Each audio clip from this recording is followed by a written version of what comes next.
ASIA had the idea for the conference long before we knew anything about COVID-19 or the spotlight that it would cast on questions of care in our societies.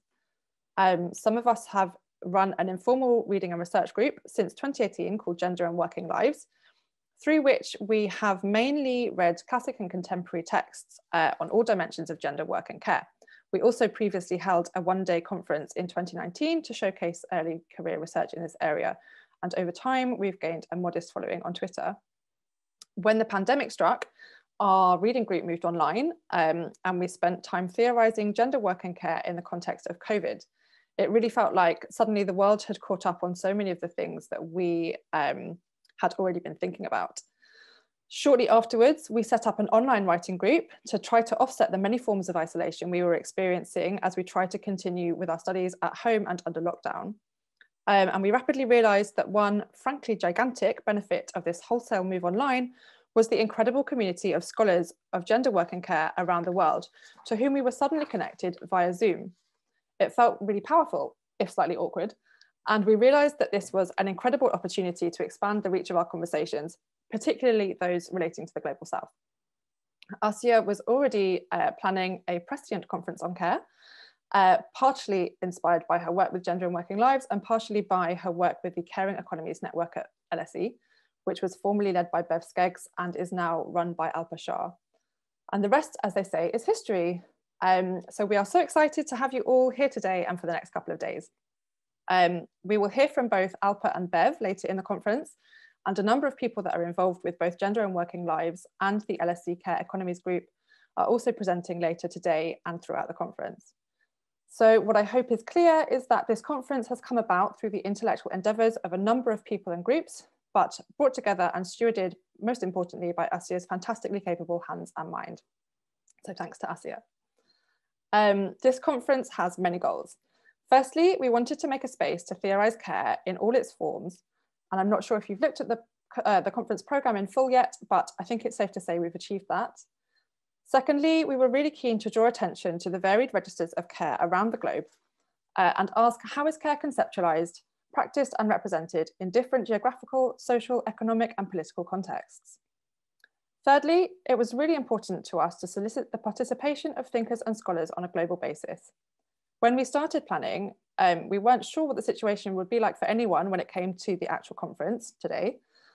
And we felt it would be best to proceed with caution and hold it online. But more importantly, we realized that the move to online was such an important and long-awaited opportunity to bring scholars from the Global South and the Global North together in dialogue with no expensive traveling fees to put up barriers. I've seen lots of people over the last few weeks express hope that we can retain these changes to how we work and connect. And for this conference and for Gender and Working Lives, we really hope that the conversations over the coming days might form the basis for more collaborative theorising and scholarship about gender, work and care. We are incredibly pleased to have representation at the conference from so many countries around the world, but I know that it is not without strength and determination to participate that many of us who will be presenting in spite of very difficult circumstances caused by the virus today. We are so grateful to you for your perseverance. And that brings me to my last point, which is that we want to conduct this conference with care. And we hope that an ethic of care will permeate the panels, the discussions, and the in-between times.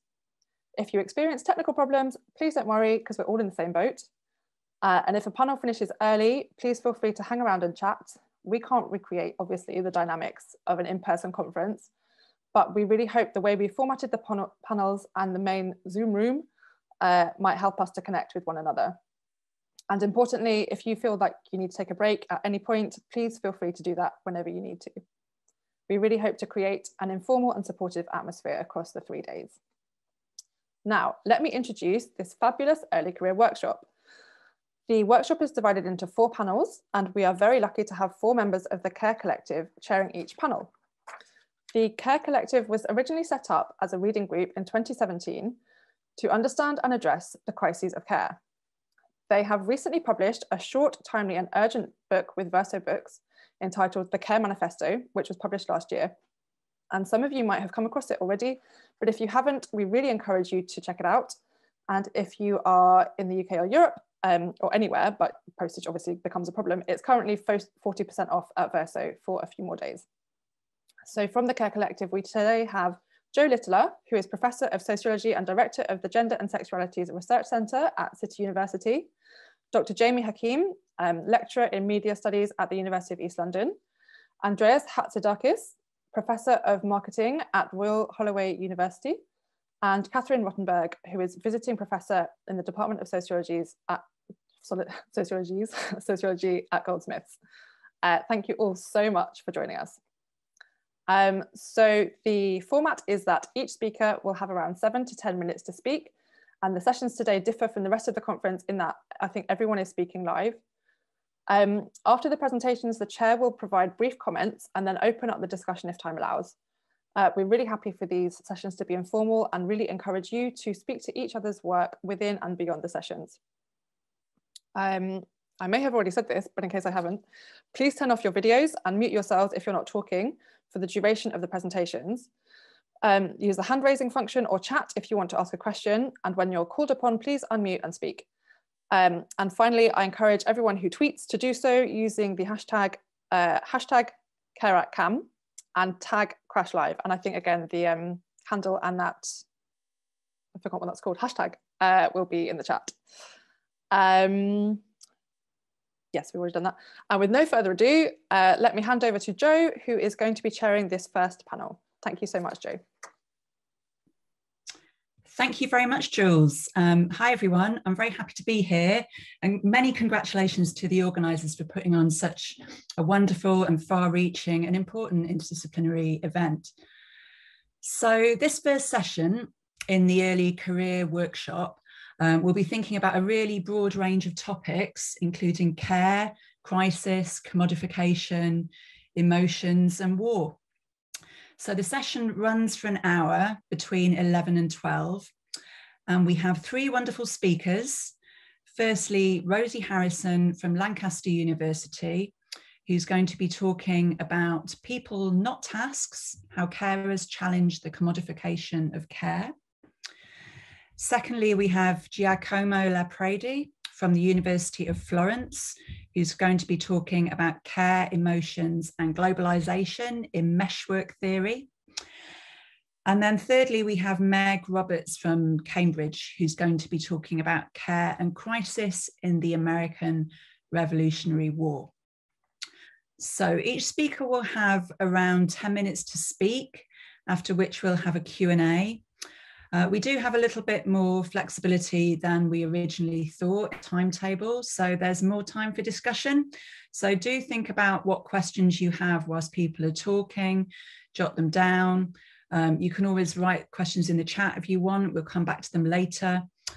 And remember to mute yourselves as well so there's no feedback. Okay, so I will hand over to Rosie to begin with. Great, so I'm Rosie, a PhD student in my final year at Lancaster Management School. And today I just wanted to talk about the commodification of care and how participants in my research challenged it. Briefly, commodification makes something quantifiable, standardizable so that it can be bought and sold. If we think about factory work, we can see how products are standardized in this way. And in the service industry, places like McDonald's, Starbucks, all these global chains, the premise is that you can go into any outlet and have the same service, the same food, delivered in the same way. So workers are really interchangeable. When it comes to care, especially I'm talking from a UK context, this is a bit more tricky. People have different care needs, they have different ways of giving care. And so one of the fundamental ways that this happens is through the care plan. So the care plan defines the contract between the care commissioners and the care company. It defines people's care needs as quantifiable tasks, which can be completed in a timely and standardized way. Of course, within the literature, there are some challenges to this. So for instance, Moll talks about the responsive nature of caregiving. Gherardi and Rodashini talk about the problems that efficiency drives and standardization has for caregiving and how that defines care. And for Diamond, in his seminal work, he was talking about how a lot of care is mother's wit. It is the unspoken, undefinable ways of giving care and just being there, which obviously is very, very difficult to commodify and standardise. Just briefly, my research took place in domiciliary care. So this is one part of the care sector in the UK. It provides care in the client's home. So carers visit dependent on care need or assessed care need 1 to 4 times a day, and visits last between 15 to 45 minutes. The timings of visits are very much prescribed by social services and are very much affected by austerity measures, social care budget cuts. So there is a push to reduce the time spent and a redefinition of what tasks actually carers are being paid for. And this, again, comes into the care plan. So the care plan outlines which tasks carers are paid to do. Briefly, this is just an overview of my research. It was an ethnography, so it was based on observations. There were 2 main places that I observed people. So in the care office, with the managers and commissioners and other people, and out in the community, observing carers as they cared for clients. And I had the opportunity to visit 79 different clients, some more than once. And then after the observations, I carried out semi-structured interviews just to delve a little bit deeper into these issues. And I had the opportunity to interview both people in the care office and carers from the community. And so there were 2 main ways that carers in my study challenged the commodification of care. They challenged what they were actually being told the care needs of that individual were and how to meet them. And one way was being personalising the care plan. So they took those tasks off the care plan and created a different way of delivering them. And the first way was through time. So here, it's a quote from Susie, who's an experienced carer, who was talking about the long time nature of actually delivering care, that this takes time to develop the relationship, especially showering, which is a personal, vulnerable situation for clients. And this client, it took 6 weeks, but she was having issues with social services who were pressurising her to deliver that care from day 1, rather than when the client was ready for it. And in this example, I just wanted to show some of the skills involved in actually providing personalised care, which goes beyond the care plan. So in this example, Liz has been tasked with helping the client to get dressed. But the first thing Liz does is ask where she's going, what kind of clothes does she need to wear? And then because the client is blind, Liz then talks her through the clothing choices in terms of the feel of the fabrics, in terms of how the client understands her clothes, rather than how the carer can see them. I thought this was really important to show that although helping someone to get dressed may be seen as a standardized task, actually it's far more complicated and far more, there's more skill involved than just simply getting someone dressed. And also, carers sometimes use their agency to actually change the task itself. So although this is rather a long quote, and I'm hoping you have the chance to read it, Phil is tasked with giving bed care to somebody who is bedbound. This client had an accident, she couldn't walk and she had lost her confidence. So she was, the medical professions thought she was going to be in her bed for the rest of her life. And he actually built up that rapport. He challenged that notion of what his work should be to actually helping the client get out of bed. So although she couldn't use her legs and he has to use a hoist, she is supported to eventually actually access the community, something that nobody else thought was going to be possible for this lady. And it made such a difference to her. And he argues that that is what care is about. It is about helping people, not just doing what you're paid for. And the second way carers discussed this was going beyond the care plan. So they have this care plan, they have the tasks that they're paid to do, but they really reconceptualized what they were doing with the client. In this example, it was a bit of a weird situation where there were a couple who both needed care, had different care needs, and they were actually, those care needs went to 2 different companies. So there were 2 different companies coming into this house to provide care. And Matt and Jack, although the wife is not under their company and they are not paid to care for her, they see their care for the client, who they're seeing 4 times a day, as something that they need to extend to his wife. So they extended what they were doing to make sure she was okay. And they saw this as a moral duty, that they couldn't adequately care for the husband if they weren't also caring for the wife, if they left her without. And Jack, later on in a different client, was talking to me about how he had actually gone on a Saturday outside of work time to help a different client. So this client had no family around. She'd moved into a new flat where there was problems with the aerial, and he actually went out of his way to fix this for her. And he saw it as a moral duty when there were no one else, when they've got no one. It was his moral duty to help where he could. But again, this is unpaid. This is beyond what social services think is a care need.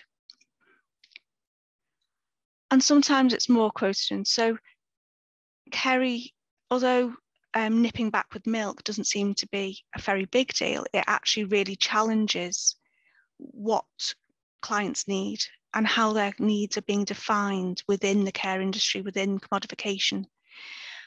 This client had a shopping, carers came in to do her shopping once a week, but Kerry saw it as her responsibility to check that supplies were there on a daily basis, rather than just relying on the weekly supplies. And this took a lot of emotional energy and, again, unpaid work for her to do, which again isn't something she's been paid for. It isn't something that's defined as a care need. So to sum up, my real question is caregiving inherently inimical to commodification? I think this goes beyond the debate about whether care should be paid or unpaid, to actually say, can we quantify it, and define care needs in this way? Thank you for listening. That's wonderful, Rosie. Thank you very much. So if you have questions for Rosie, just hold those thoughts, write them down, and then we'll come back to them at the end of the session. And now we're going to go on to Giacomo.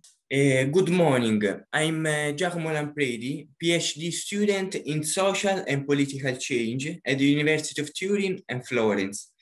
During this presentation, we are going to talk about the relationship between care and social change according to a perspective that I have called Intercorporeality of Events, a joint approach of Norbert Elias' figurational sociology and Tim Ingold's Meshwork theory, as a framework for studying the relationship between care and emotions in globalization.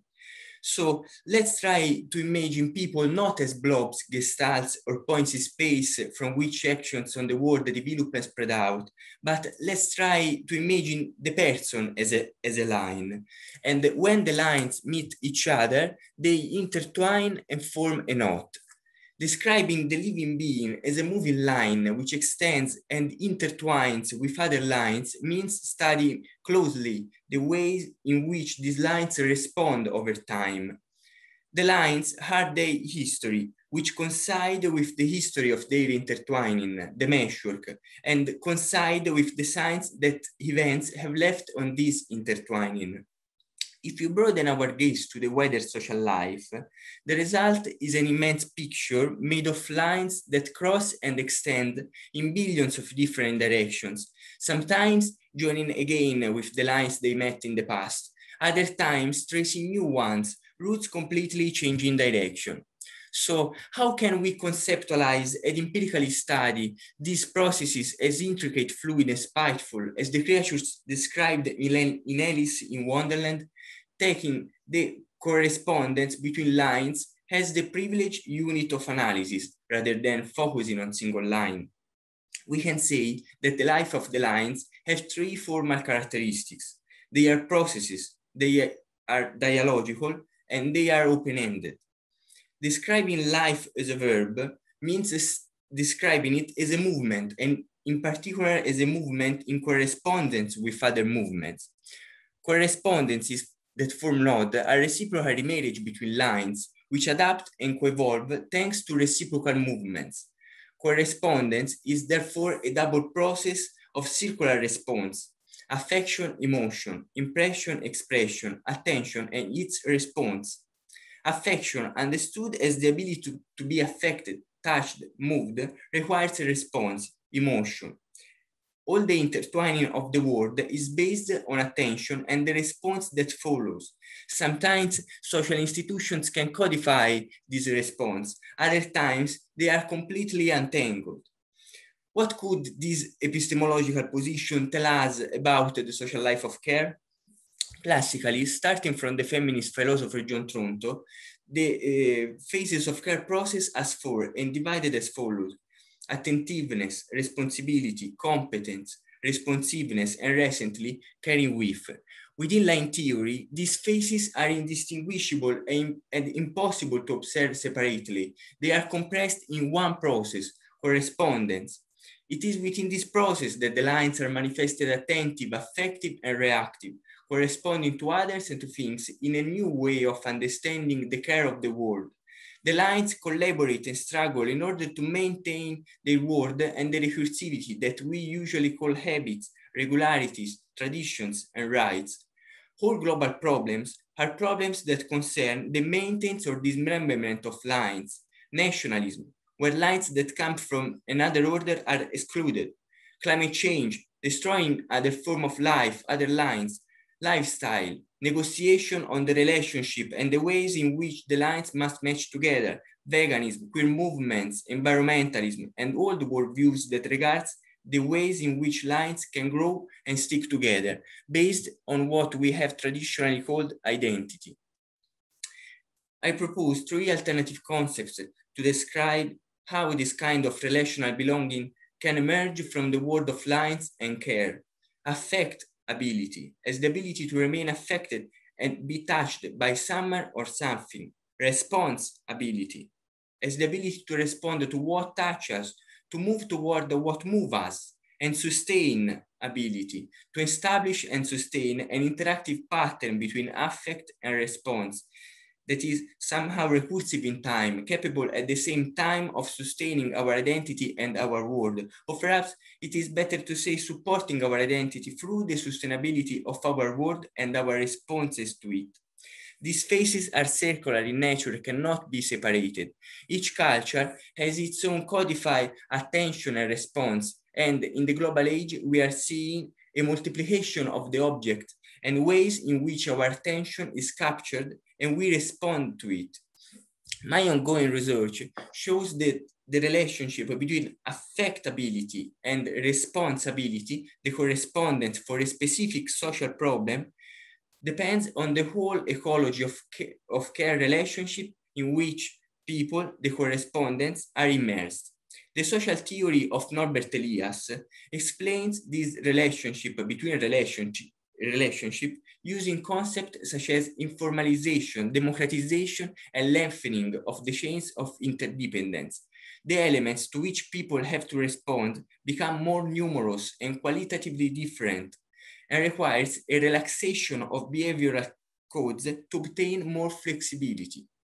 During my research, I have been interviewing several Italian families who have hosted young refugees. You must know that in Italy, to say that one is very happy, we say felice come una Pasqua, literally as happy as an Easter. One of these families, during the cohabitation, asked the boy they were hosting, "How do you say that you are very happy, since you don't have Easter being Muslim?" And he replied, "We say that we are happy as someone who found a diamond and nobody has stolen it." He then explained that Western governments have been exploiting these populations for decades to collect diamonds. Emotional cultures to describe states of happiness and joy are not immune from the history of this intertwining. Each emotional culture has developed around a specific situation, and this situation in the past is still intercorporated today in the way of responding to problems. Line's theory tells us that these are problems related to the social nature of attention, affectivity, and responses, about how the lines should evolve and fit together. But every intertwining of line, every hug, every handshake, every laugh together has its own particular story in this huge painting by Jackson Pollock. Thanks for your attention. Thank you very much, Giacomo. Really interesting. So next we have Meg Roberts. Meg. So I'm Meg. I'm a second year PhD student at Cambridge. But because of COVID, I haven't been able to get to the States to do a lot of my archival work. So I'm still slightly in the stage of conjecture. So apologies for the very question-based nature of this presentation. So my PhD project examines domestic caregiving for people with illnesses and impairments during the American Revolutionary War. The late 18th century was an era of epidemics, rudimentary sanitation, harsh climates, and a mixture of traditional, exploratory, and professionalizing medicine. An individual's state of health was always precarious and fluctuating. Few could avoid being dependent on the care of another at some point in their lives. On top of this, the Revolutionary War was the most violent North America had seen since European colonization, and coincided with one of the most dramatic smallpox epidemics to sweep the North American continent. Injury and disease killed tens of thousands of soldiers on both sides, and many thousands more were left with long-term impairments or illnesses. The sheer volume of people physically affected by the war is enough to suggest that, alongside its accepted status as a political and military crisis, the Revolutionary War should be treated as a health crisis. So I'm concerned with the effect of the Revolutionary War on care practices. It would be easy to assume, especially in the current climate, that the circumstance of a health crisis stretched care resources and in turn precipitated a crisis in care. However, the very concept of a crisis in care is a modern one, caused by the allocation of resources and working patterns according to the notion that disability and dependence are exceptional. In contrast, both the threat and the reality of disease, epidemic, impairment, and the necessity of care were never far from the 18th century consciousness. An essential part of this research, then, is historicizing my notion of crisis and interrogating the relationship between the Revolutionary War and caregiving on their own terms. In an era when illness and disease were a constant presence and epidemics were routine, to what extent did the swell of injury and illness during this particular war actually affect established care arrangements? The Continental Army used a combination of organized, authorized medical recruits and desperate reliance on any suitable care workers, such as women camp followers. The Second Continental Congress and George Washington ordered the employment of nurses and matrons, whose general brief was to attend the sick. Their duties were based on guidelines written for the British Army and mostly involved washing, cleaning, and preparing food for the patients. Their work, therefore, didn't differ a huge amount from the work that they carried out in the household. Soldiers' wives or women from local villages were also often given responsibility for care work in army camps, though even the rudimentary hospitals that they worked in were usually just converted churches, state houses, theatres, and large houses. As it became clear that the basic American military could not provide sufficient care, injured and sick troops fell back on informal networks such as friends and family, and where possible, retreated to more familiar home environments. My research on caregiving in pre-revolutionary colonial America suggests that there was a strong sense of community obligation, which seems to have endured throughout the revolutionary period. Letters and diaries give the impression that when someone fell ill in this pre-revolutionary period, an entire community of caregivers was mobilized to care for them, visiting, cooking, cleaning, diagnosing, washing, and laboring generally throughout the day, and taking watching shifts overnight. 18th century caregiving networks could be large and include any number of caregivers, including housewives, domestic servants, the enslaved, mothers, fathers, siblings, extended family, friends and neighbours, physicians, community healers, midwives, and apothecaries. These structures and entrenched social expectations seem to have provided something of a cushion where the official military care provision fell short. It makes sense then that the majority of revolutionary care work took place in a domestic environment. Soldiers were absorbed into existing care networks. In fact, many simply returned to the care networks they already belonged to in their local communities. Most women and many men stayed at home, caring for soldiers in addition to the rest of their families and friends and their other domestic responsibilities. The barrier between local community and army community, domestic and military, seems to have grown increasingly blurred during women, domestic space and care labour further into the arena of war and vice versa. I'm keen to trace this process throughout the war and interrogate the boundaries of the domestic in the context of care. It may be that the 18th century structures of care were flexible enough that this major health crisis didn't place them under unbearable pressure. I think it's probably going to be more nuanced than that though. One thing that COVID has taught us to pay attention to is the reallocation of care resources during a crisis and the arbitrary distinction between routine care and crisis care. We've seen care for non-COVID related illnesses and disabilities plummet as resources have reprioritised. In the American Revolutionary context, this has made me wonder how the sudden influx of illnesses and impairments caused by the war affected the care resources available for those whose care needs predated or were unrelated to the war.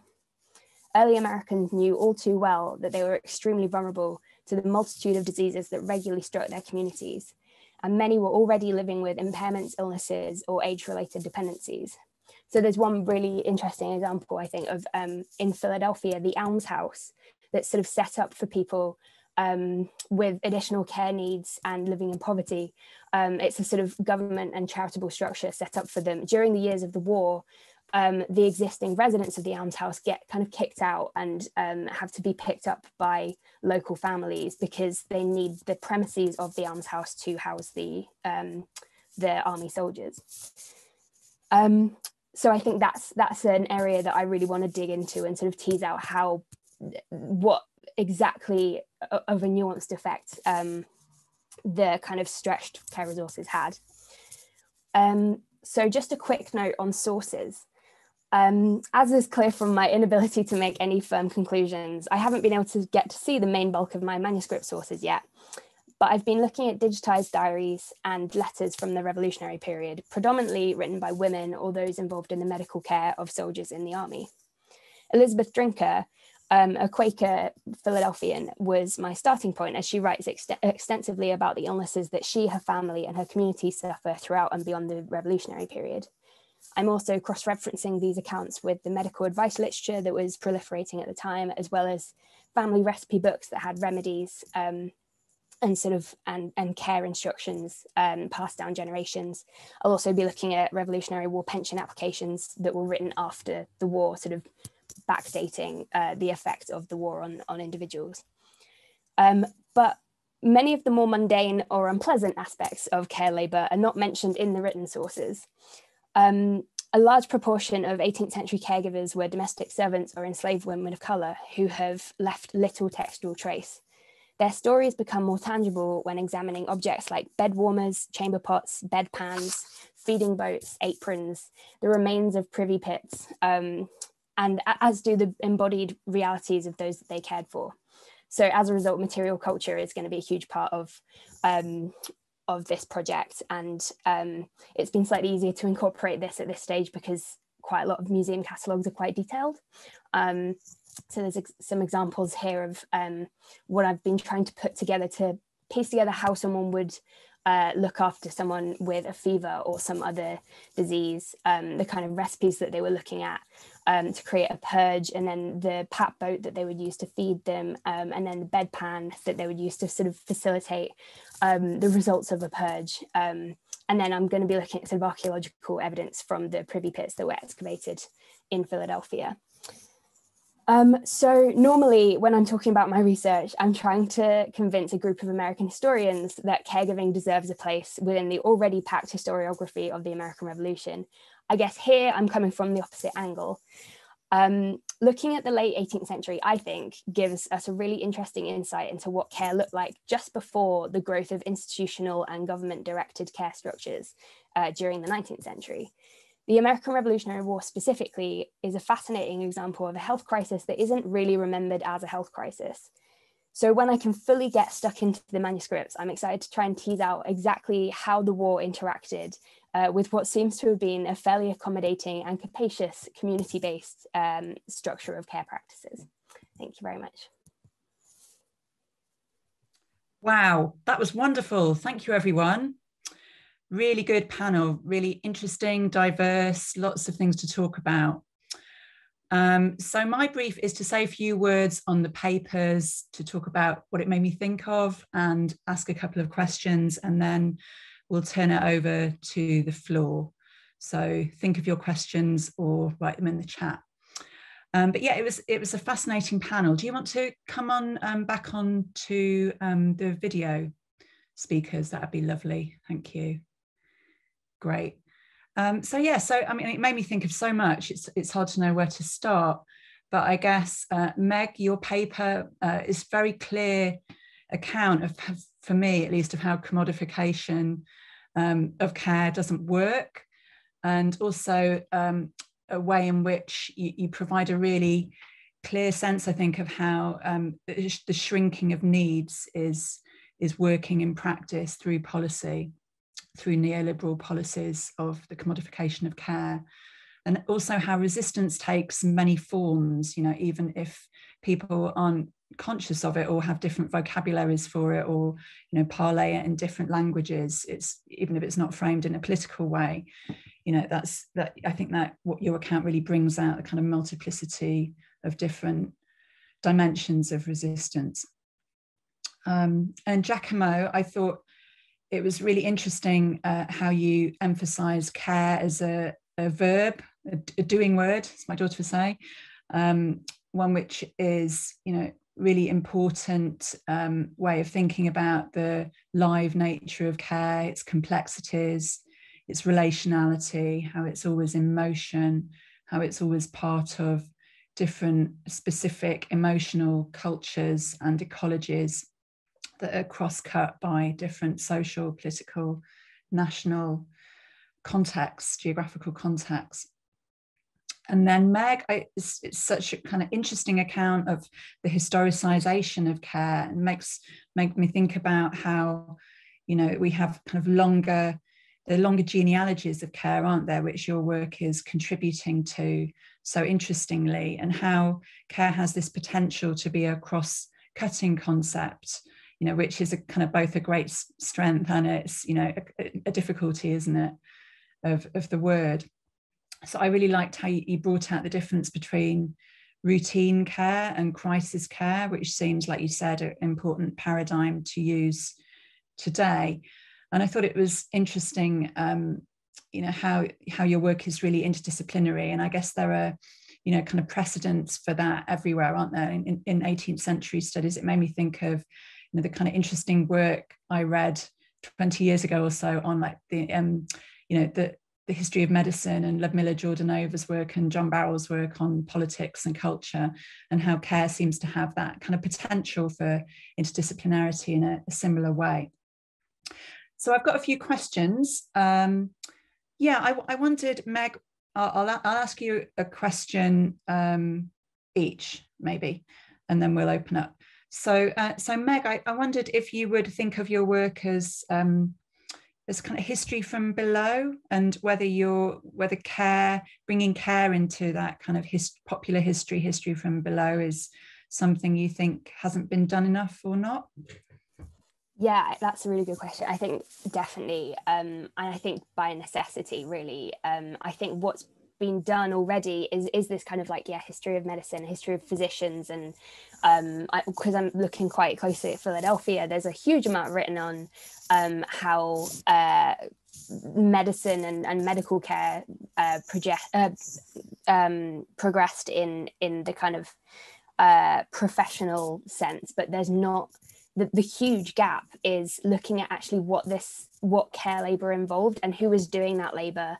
And there are all these kind of men theorizing about medicine and about how the body worked and stuff, but the people actually doing the work and doing quite sort of unpleasant things that people don't like to write in the sources.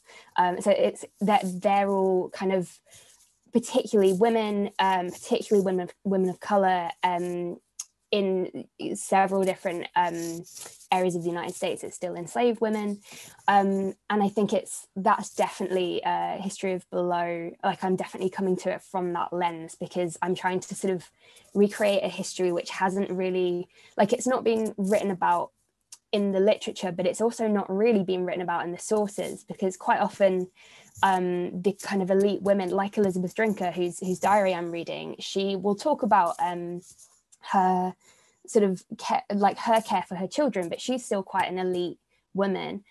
She has the resources to have like, we know that she had several servants, but she hardly ever mentions what the servants are doing.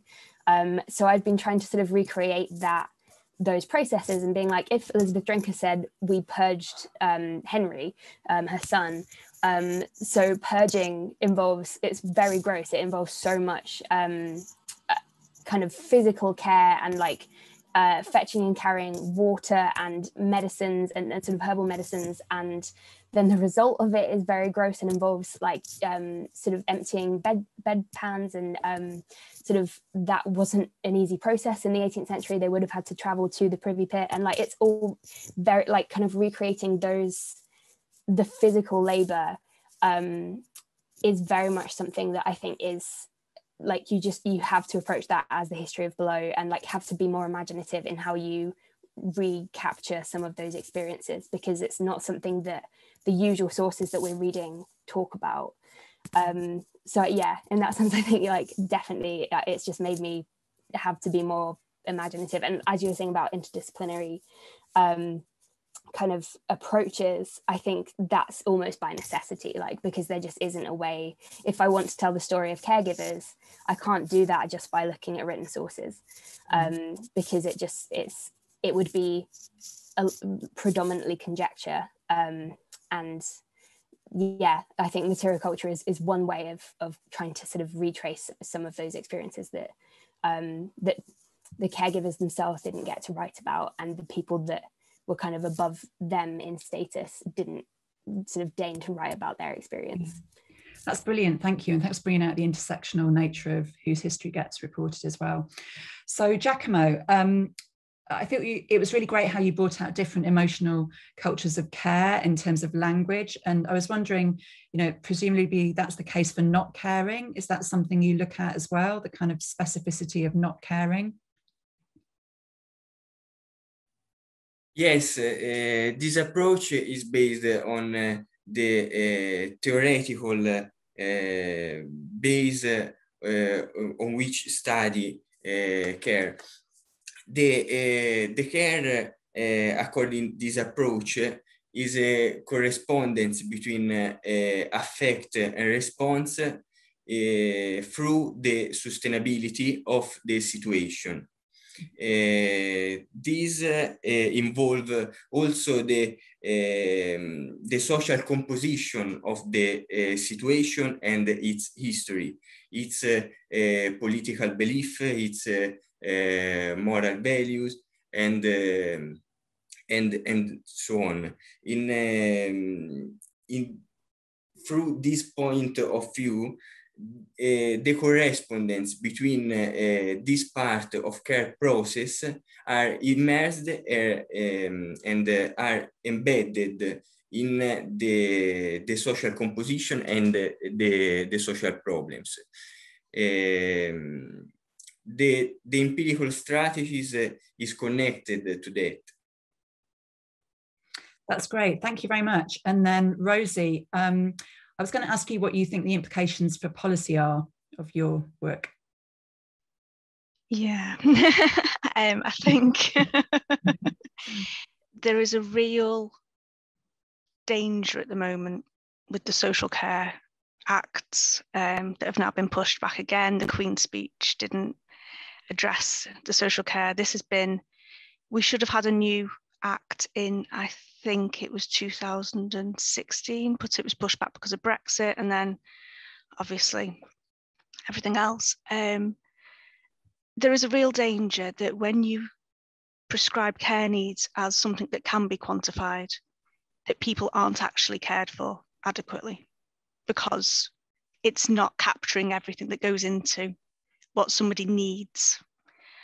With the rising age of the population, there are more and more needs. With medical advances, people are living longer with more complex care needs. And so I think we do really need to re-evaluate how care needs are defined. If that answers your question. Absolutely, very well put. Okay, so now we'll throw it open to the floor.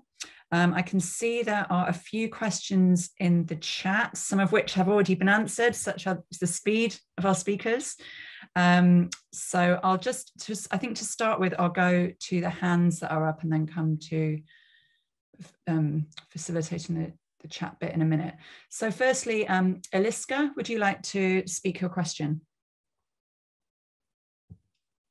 Yes, brilliant. Hi. Thank you so much, all of you, for such brilliant papers. It's so enjoyable already, and we've just started. So I've got a question for Meg.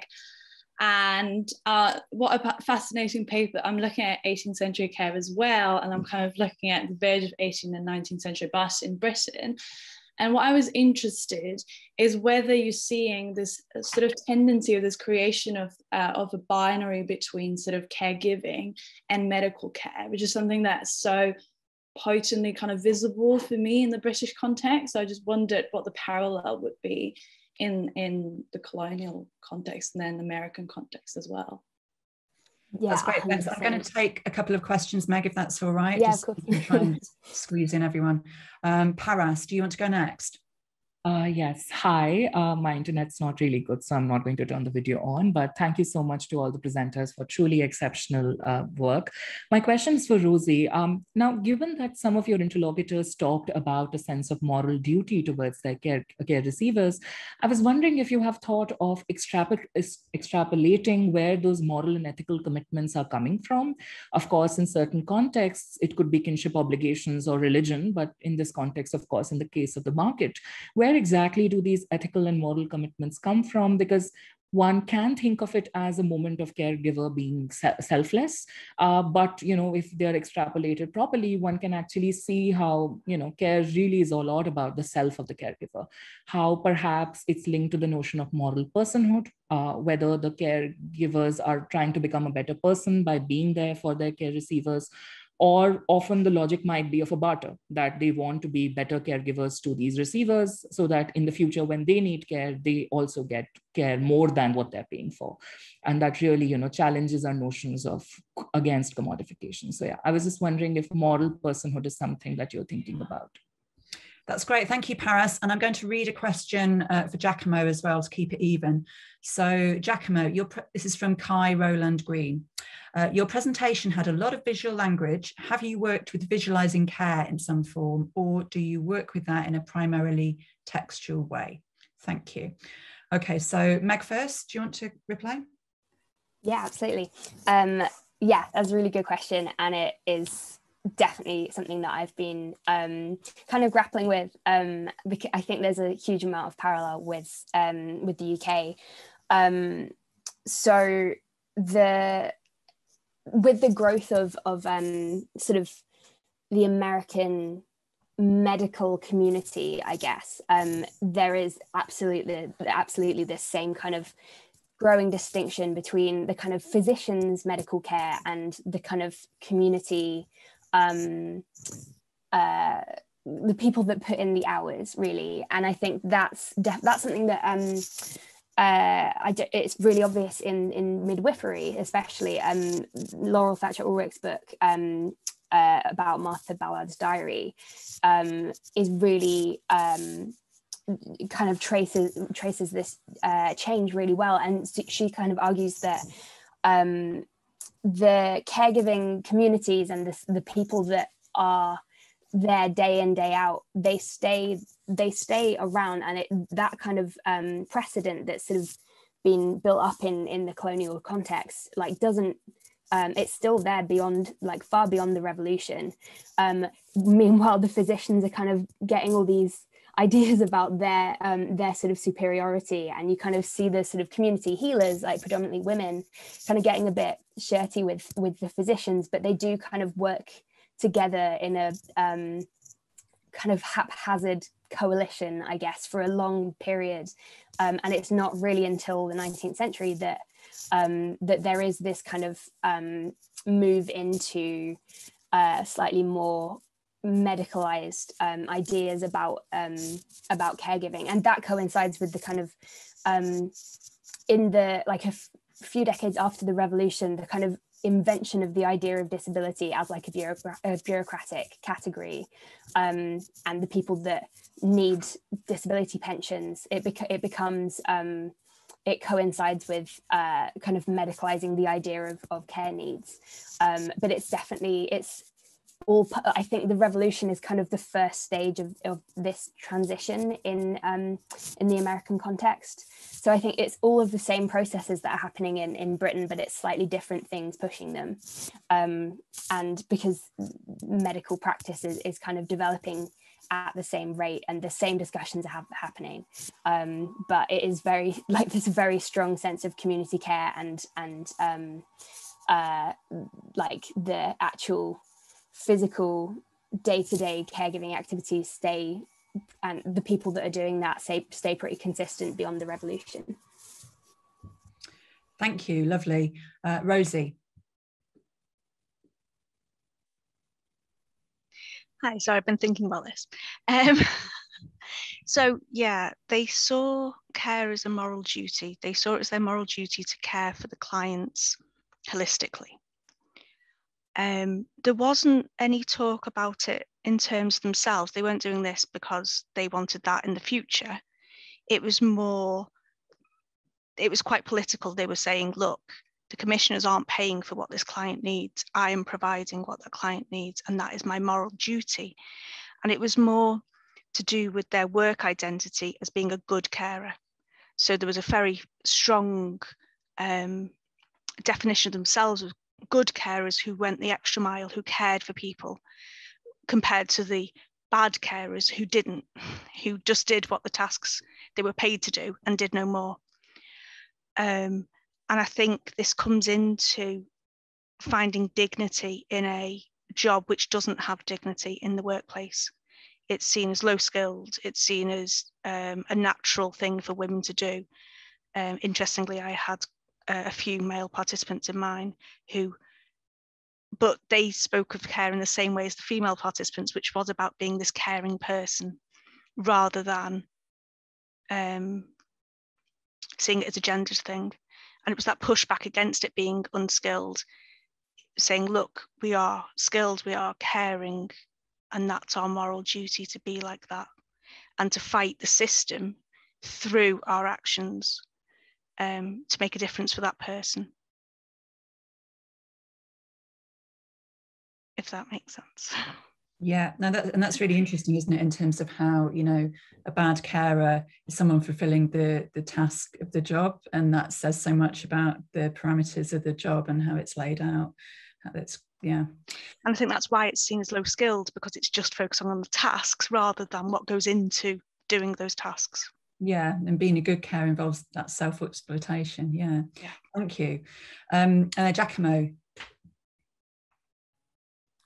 Yes, thanks, Kai, for this observation. In fact, I am thinking of concluding this research by combining the interviews with an aesthetics analysis of the care process.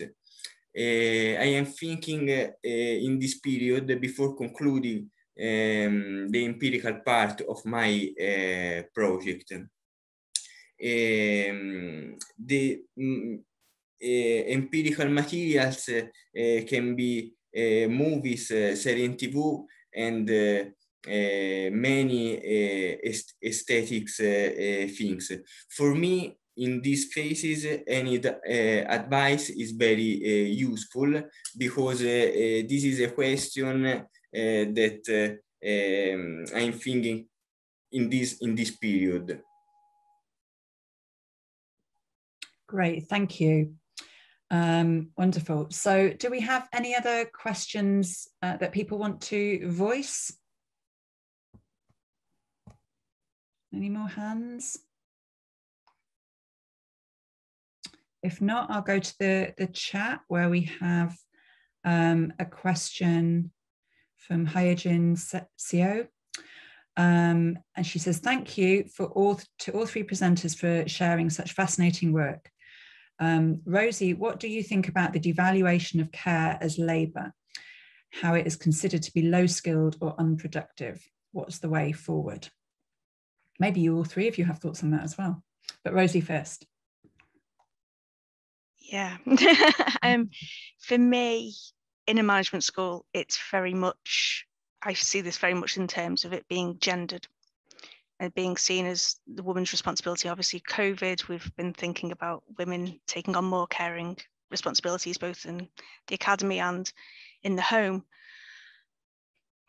I think the way forward for me is to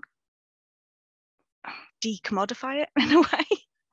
I mean, that's my fundamental question. Can this be commodified?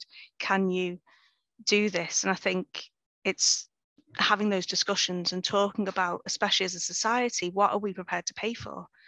And how do we think people should be cared for? Because anecdotally, people in my pilot study who were social workers were talking about the trouble they had with commissioners who were saying that they would not pay for certain tasks because family members or neighbours should be providing that care. And so there's a real pushback to it being back into the informal care giving rather than paid care as a way to save money in terms of austerity and that. So I think for me, it's a bigger question about how we value people's labour and what they do and what we think as a society is our purpose. And do we want a caring society? You know, Nancy Folber, the American economist, talks about this a lot, about what kind of society we want and how we want to pay for it. Definitely. This relates to a question from Mira Somji, actually, and which is also for you. So she says, did any individuals in your research express a demand to be recognised and compensated for extending their responsibilities? Or did they talk about how they see their salary in relation to their work? So yes, the participants were very, very vocal that this was a job that they were caring for pay. Their frustrations weren't so much that they were having paid and unpaid care because they didn't see it that way. They just saw that they weren't being paid enough for what they were actually doing. So, sorry, I've just totally forgotten what the question was. It was about, no, you answered it. It was about Did pushback. I answer that time? Yeah, and there's another question just popped up now about whether they have support networks where they can voice their concerns and maybe unions. Yeah, the problem is historically unions haven't been sympathetic to female workers in the care industry. That is changing. There are some recent developments in that way, but there is a huge issue with unions and people on zero-hour contracts, precarious work where they have many jobs, which union will represent them. There aren't those formal support networks. Informally, there are. And my participants developed friendship groups within the company so that they had people to talk about. But there is a real, I know internationally there are grassroots organisations which are having an impact. In this country so far, at least in my part of the world, they're not yet. So that is definitely something to develop. Yeah, it'd be interesting to see if there's more talk from people interested in unions later on.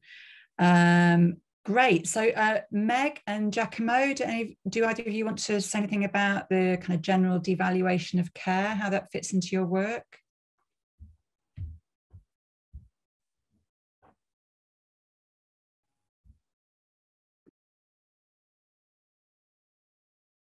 I can. Yeah, so I think the main thing is just in the availability of like existing literature on this. I think the canon of the American Revolution has massively neglected care, considering that this is a huge health crisis and so many people were evidently in need of care. The most reference, I think, in the kind of main compendium of texts on the American Revolution, the only reference to disability and carers of people with disabilities was framed as like them as burden, like that men would come home from the war and be a burden on their families, which is politically and sort of factually completely awful and incorrect, and massively disproved in so many other in actual disability histories of the revolution, and I think that has really fed into sort of the way that I'm having to approach this topic, because even in the kind of surge of looking at women involved in the revolution, it's all kind of elite women and it's all about their politics and it's all sort of women sort of moving beyond the domestic sphere, and there's not a huge amount of stuff on, I mean, there's basically nothing on the kind of day-to-day activities of women who, like, in some ways did move beyond the domestic sphere, if that's a sort of conception that we want to use. But it's meant that I think that political movement of putting women into the American Revolution has left this massive gap that massively devalues care, because it's kind of seen as antithetical to the kind of political aims of including sort of women's work and women's labour into the sort of narrative of the revolution. Yeah. Thank you. Any thoughts, Giacomo? Yes, the evaluation of care in my project is the relationship between globalization and care, because for my project, the care must include justice and the justice must include care, because through the multiplication of subject of care in the globalization, animals, refugees, any rights movement requires more care, and a multiplication of qualities and characteristics of care processes. This is very important. That's wonderful. Well, thank you everyone for a fantastic panel. Bev Skeggs has pointed out in the chat that in the UK, Unison Northwest does really great work with carers if people want to follow up. And yeah, there's interesting kind of union activity in relation to care, isn't there? So Unite has nationally been calling for kind of a new deal for social care. So yeah, lots more to talk about in subsequent sessions. But I just want to say a huge thank you to our brilliant speakers for their fantastic papers. Well done, everyone. We have a couple of minutes break now before the next session, and look forward to that.